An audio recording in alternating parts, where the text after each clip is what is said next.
La anestesia epidural es una técnica que ayuda a aliviar el dolor durante el trabajo de parto, para que el dolor que pasan con las contracciones uterinas sea más llevadero.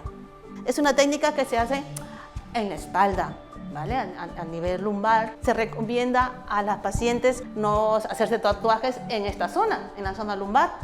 Te dejan un catéter del tamaño de un hilo muy finito, y lo cuelgan aquí.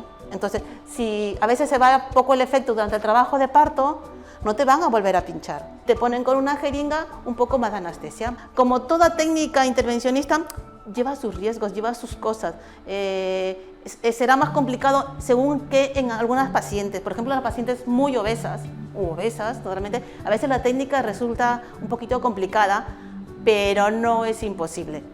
El momento en que la paciente elige ponerse en anestesia epidural puede ser cualquiera, en el momento que ella quiera durante el trabajo de parto. Se recomienda de que ya cuando el trabajo de parto está en una fase activa es mejor, porque no retrasa tanto el trabajo de parto. Si es una mujer que está con 1 centímetro o como un dedito, como ellas dicen o les comentan, y está con mucho dolor, está gritando, se está retorciendo de dolor, no voy a esperar que tenga 4 o 5 centímetros de dilatación para ponerle el epidural. Aunque retrasemos un poco el trabajo de parto, pero es ayudar y aliviar a esa mujer a que la experiencia de su parto no sea traumática.